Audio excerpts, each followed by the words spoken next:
आकाशवाणी रत्नागिरी केंद्राचा नवरात्रीनिमित्त विशेष कार्यक्रम नवदुर्गा जागर स्त्री शक्तीचा. श्रोतेहो नमस्कार. नवदुर्गा जागर स्त्री शक्तीचा या कार्यक्रमात मी रेडिओ सखी वंदना मुसळे तुमचं अगदी मनापासून स्वागत करते. आज नवरात्रीची तिसरी माळ.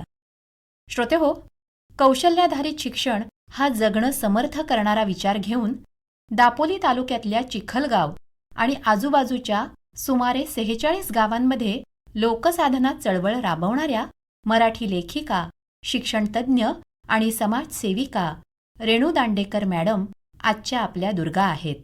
नमस्कार मॅडम, तुमचं कार्यक्रमात खूप खूप स्वागत. नमस्कार. नमस्कार मॅडम, शहरातलं सुखवस्तू राहणीमान सोडून चिखलगावसारख्या दुर्गम भागात तुम्ही शिक्षणाचा पाया रचला, तर हा विचार नेमका तुमच्या मनात कसा आला?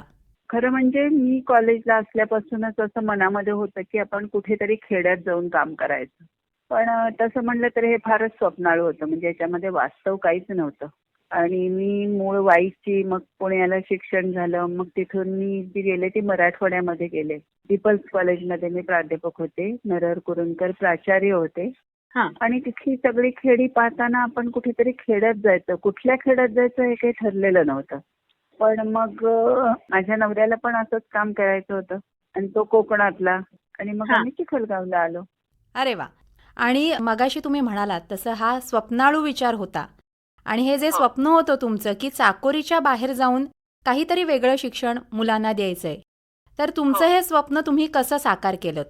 खरं म्हणजे काय झालं सांगते की बरेच वेळा आपण असं ठरवतो की मला काहीतरी शिकवायचंय. बरोबर. पण जेव्हा आपला रोल बदलतो, मला काहीतरी शिकायचंय आणि मग मला ठरवायचंय की मी शिकवायचं कसं, तेव्हा हे विचार सुचायला लागतात. मी जेव्हा चिखलगावला आले तेव्हा म्हणजे अगदीच लाईट नव्हते, रस्ता नव्हता, काही वाहनं नव्हती आणि असं एक अगदी म्हणजे ग्रासरूट लेवलचं खेडं होतं. बऱ्याच खेड्यांसारखं होतं. पण तिथे आल्यावर तिथली मुलं पाहिल्यावर, त्यांच्या क्षमता पाहिल्यावर, त्यांचे विचार करायची बुद्धी, तर हे सगळं मी जाणून घ्यायला सुरुवात केली आणि तो एक प्रवास सुरू झाला. आणि मग तेव्हा लक्षात आलं की यांचा या विचारांशी संबंध नाही तुटता कामा आणि शिवाय त्यांना आपल्याला शिक्त करायचंय. मग आपण काय करूया या विचारातून जसजसं मुलांबरोबर एक नातं जोडलं गेलं तसतसं आपण काय प्रयोग करूया, ते प्रयोग करता करता बरोबर आहेत की नाही त्याचं मूल्यमापन करूया, असे विचार सुरू झाले आणि या कामाला सुरुवात झाली. म्हणजे मी तर म्हणेन की मुलांनीच शिकवलं की मी कसं शिकवायचं. क्या बात आहे. आणि मला वाटतं मॅडम की मुलं आणि शिक्षक यांच्यातला महत्वाचा दुवा कोण असेल तर आपले पालक. तर त्यांचा अनुभव कसा होता? आता त्या काळात तर पालक कोणीच फार शिकलेले नव्हते, म्हणजे जास्तीत जास्त 4थी 5वी, एखाद दुसरा 7वी. त्यामुळे सुरुवातीला हे प्रयोग वगैरे त्यांच्यापर्यंत नेण्यात म्हणजे माहित नाही मला की त्याचं काय झालं असतं, पण ते बघत होते सगळं. कदाचित मुलांमधला बदल जेव्हा जाणवतो तो ते खरं मूल्यमापन असतं. तो मी बघत होते, पण त्यांना पण जाणवायला लागलेला होता. आणि त्यामुळे पहिली 2-3 वर्ष मुलं यायला, मुलं रुळायला थोडा मला त्रास झाला. पण जसजसं लक्षात आलं 10वी झाल्यानंतर की आपलं मूल बदललंय, तेव्हा मग पालकांनी काही नाही, म्हणजे आता हे तुमचंच मूल आहे असं समजून आमच्या सुपूर्द केलं. आणि आमच्या दृष्टीने ती खूप मोठी देणगी होती. हा विश्वास तुम्ही सार्थ ठरवलात. आणि मला एक विचारायचंय मॅडम की मगाशी तुम्ही म्हणालात की तिथे विजेची सुविधा सुद्धा नव्हती. अशा बऱ्याच अडचणी तिथे असतील की रस्त्यांच्या सुविधा पण नीट नाहीयेत. तर मग मुलं शाळेत व्यवस्थित येत होती की मला घराघरात जाऊन जागृती करावी लागली? नाही, सुरुवातीला काय झालं की आपण जोपर्यंत घरात पोहोचत नाही तोपर्यंत मुलं जिथून येत आहेत ते आपल्याला समजत नाही. ते पण आपल्याला समजलं पाहिजे की मुलं कुठे राहतायत, कशी राहतायत, त्यांचे पालक कसे आहेत, ते काय विचार करतायत. त्यामुळे आम्ही असं काही ठरवून नाही, पण घराघरातनं जात होतो, गप्पा मारत होतो पालकांची अगदी मनमोकळ्यात. आणि जेव्हा त्यांच्या लक्षात आलं की आपल्याला जास्त गोष्टी येत आहेत यांच्यापेक्षा, तेव्हा त्यांना एक वेगळा कॉन्फिडन्स आला. अरे वा, आपल्याला पण काहीतरी एक अस्तित्व आहे. मग मुलं खूप चालत यायची, म्हणजे तेव्हा तर म्हणजे अक्षरशः रोज 16 ते 20 किलोमीटर चालत येणारी मुलं होती. अरे बापरे. आणि मग त्यामुळे आता नुसतं शाळेत पाठवानी शिकून मोठी होतील या वाक्याला काहीच अर्थ नसतो खरं. म्हणजे शिकून मोठं होईल म्हणजे काय होईल ह्याचं उत्तर आपल्याला काहीच देता येत नाही. मुलांच्या रूपात ही उत्तरं दिसावी लागतात. आणि मग ती पालकांना दिसायला लागली. आणि सुरुवातीला खूप चालावं लागलं कारण गाड्याच नव्हत्या ना. म्हणजे रोज आमची सुद्धा 6-7 किलोमीटर चाल अगदी सहज व्हायची दिवसाला, जास्तच पण कमी नाही. म्हणजे दापोलीहून चिखलगाव अंतर साधारण 15-16 किलोमीटर आहे. मला हे माहीतच नव्हतं की इथे एकच गाडी येते आणि एकच गाडी जात येते. अरे बापरे. त्यामुळे कधी कधी चिखलगाव दापोली पण चालत जाणं व्हायचं. पण ते असं काही जाणवलं नाही कारण आपण म्हणतो ना एक धुंदी असते ती कामाची. खरंय. कारण काहीतरी हाती लागत होतं, सापडत होतं आणि त्यामुळे ते होऊन गेलं खूप छान पद्धतीने. आणि मला वाटतं मॅडम की तुमच्या या ध्यासाची कुठेतरी दखल घेतली गेली आणि तुम्हाला महापालक सन्मानाने गौरवलं गेलं.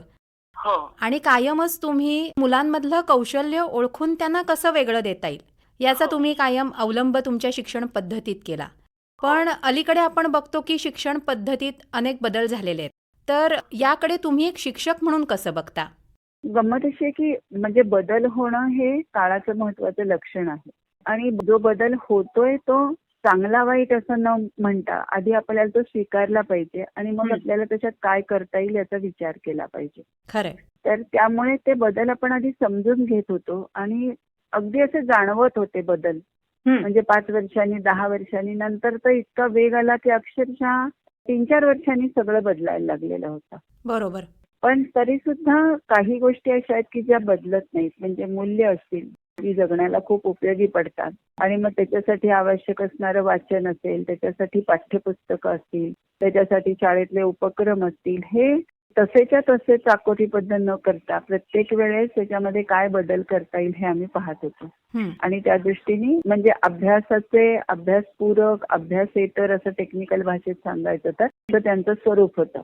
मग पावसाळा अनुभवणं म्हणजे आता आपली मुलं तर पावसात दिसतातच, पण तरी सुद्धा त्याचं शास्त्रीय काय स्वरूप आहे, त्याचं भौगोलिक काय स्वरूप आहे, त्याचा इतिहास काय आहे, वादळ आलं तर आपण बचाव करू शकतो की नाही, म्हणजे आपत्ती आली तर अशा अनेक गोष्टी त्याच्यातून मुलांना शिकता आल्या.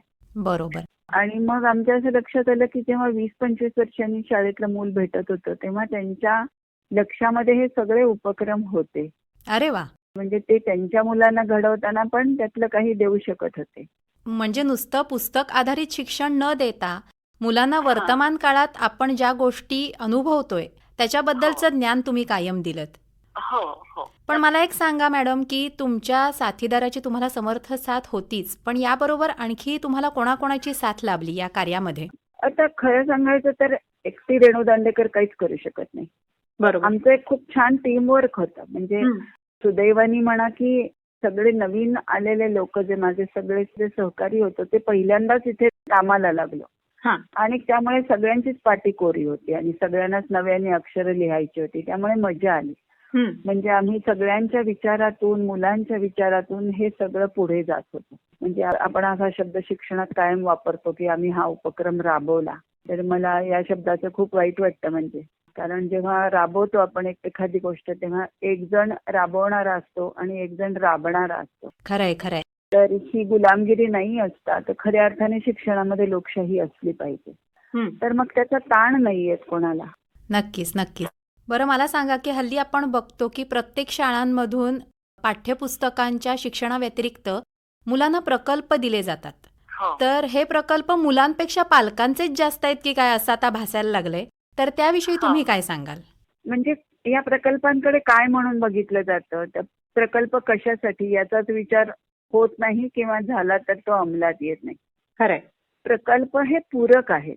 म्हणजे तुम्हाला पुस्तकातला एखादा घटक असेल तो आणखीन समजून घेण्यासाठी समजा प्रकल्प आहेत. म्हणजे त्यातून मुलांची संशोधन वृत्ती वाढीस लागावी, कुठेतरी भेट देता यावी, अनेक पुस्तकांचे संदर्भ शोधता यावेत, अशा ज्या गोष्टी आहेत त्या मुलांनी केल्या तरच त्या प्रकल्पाचं खऱ्या अर्थाने मूल्यमापन होतं.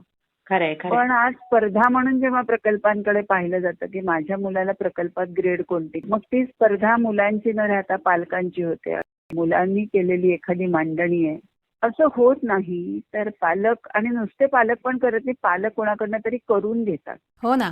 तर याच्या बाबतीत पालकांना पण जागरूक केलं पाहिजे की भूमिका काय आहे तुमची नक्की. बरोबर आहे. मॅडम तुम्हीही दुर्गम भागातल्या मुलांसाठी अनेक असे उपक्रम घेतलेले आहेत. पण आता आपण सध्या बघतोय की ग्रामीण भागात पटसंख्या कमी असल्यामुळे बऱ्याचशा शाळा बंद पडण्याच्या मार्गावर आहेत.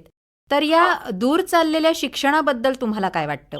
शिक्षण दूर चाललंय का शिक्षण आहे तिथेच आहे आणि आम्ही दूर चाललोय, असा एक प्रश्न आहे. शाळा का बंद पडल्या? तर इंग्रजी माध्यमाचं वादळ आलं म्हणू आपण. ते येताना आम्हाला दिसत होतं. मग आम्ही तेव्हा जागे का नाही झालो? म्हणजे संपूर्ण वादळ येऊन सगळं वाहून गेल्यावर मग आम्ही आता जागे झालो. म्हणजे जर आपली शाळा ही सुद्धा एक वेगळ्या पद्धतीची जर आम्ही विचार केला असता प्रत्येकाने, तर असं झालंच नसतं. कारण भाषा आणि माध्यम यातला गोंधळ समाजाला कळला नाही.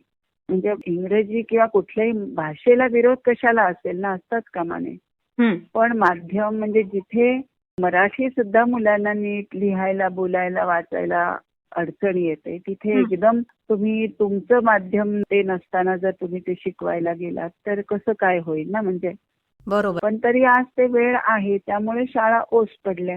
म्हणजे इमारती सजल्या तेव्हा मुलं नाहीत आणि मुलं होती तेव्हा इमारतींची दुरावस्था होती. खरंय. तर याचा विचार आम्ही आधीच करायला हवा होता. म्हणजे शिक्षकांनी त्यांच्या अस्तित्वाचा, गावांनी त्यांच्या मुलांच्या शिक्षणाचा, शासनाने गुणवत्तेचा, दर्जाचा, पण तो त्या पद्धतीने कमी पडला असेल कदाचित. मला वाटतं यासाठी प्रत्येक पालकाने आपल्या मनाशी ही खुणगाड बांधली पाहिजे की माझा पाल्य शिकेल तर तो आपल्या मातृभाषेतूनच, तरच मला वाटतं की प्रत्येक गावाचा, प्रत्येक शहराचा विकास होईल. अगदी अगदी. आणि आताच्या नवीन शैक्षणिक धोरणात आहेच आहे ना मातृभाषेवर भर. तर म्हणजे तो का, तर कोणती मातृभाषा जिथे तो त्याच्या भावना, कल्पना, विचार, इच्छा, अपेक्षा सगळं काही त्याचं व्यक्तिमत्व ज्या भाषेतून ज्यांच्याशी आपण शेअरिंग म्हणतो, ती जी भाषा असेल ती त्याची मातृभाषा असेल. तर त्याच्यातून जितका व्यक्त होईल तितकं त्याला शिकणं सोपं जातं. खरंय. मॅडम, हल्ली आपण बघतो की छोटंसं काम जरी केलं तरी त्याचा उदो केला जातो. मग तुमचं कार्य तर मी आता जे ऐकते ते खूप महान आहे. आम्ही तर तुमच्याशी खूप वाचत आलोय लहानपणापासून. तरी सुद्धा तुम्ही प्रसिद्धीपासून कायम दूर राहिलात. तर याविषयी तुम्ही काय सांगाल? तुम्हाला असं नाही का वाटलं की आपल्या पण पाठीवर कौतुकाची थाप बसावी? म्हणजे अगदी सुरुवातीचं विचारतेय मी. नाही वाटलं असं. म्हणजे प्रसिद्धीची कशी गंमत असते की ती वाऱ्यासारखी असते, येते आणि निघून जाते. पण तुम्ही जर ठाम असलात तर मग आपोआप असताच ना तुम्ही लोकांपुढे. आणि जे काही करायचं आहे ना त्याचं अगदी स्पष्टता होती समोर. मग हे लोकांपर्यंत जावं की ज्याचा उपयोग व्हावा. त्यामुळे मग ते लिहिलं गेलं माझ्याकडनं, वारंवार सगळ्या नोंदी होत गेल्या आणि त्याची पुस्तकं होत गेली. मॅडम, तुम्ही जे जे कार्य केलं ते तुम्ही पुस्तक रूपात मांडलं आणि लोकांनी ही पुस्तकं सुद्धा नक्कीच वाचलेली आहेत. आणि मॅडम, तुमच्याशी बोलताना मला असं जाणवते की तुमच्यात खूप ऊर्जा भरलेली आहे आणि साधी राहणी आणि उच्च विचारसरणी असं तुमचं व्यक्तिमत्व आहे. पण मॅडम, तुमचं कार्य एवढं अफाट आहे ना की ते एवढ्या कमी वेळात मांडणं खरंच अवघड आहे माझ्यासाठी. तरीही मी हा छोटासा प्रयत्न केलाय. मॅडम, तुमच्या या अभूतपूर्व कार्याला आमच्याकडून खूप खूप शुभेच्छा आणि तुमचे मनःपूर्वक आभार. धन्यवाद. धन्यवाद. धन्यवाद.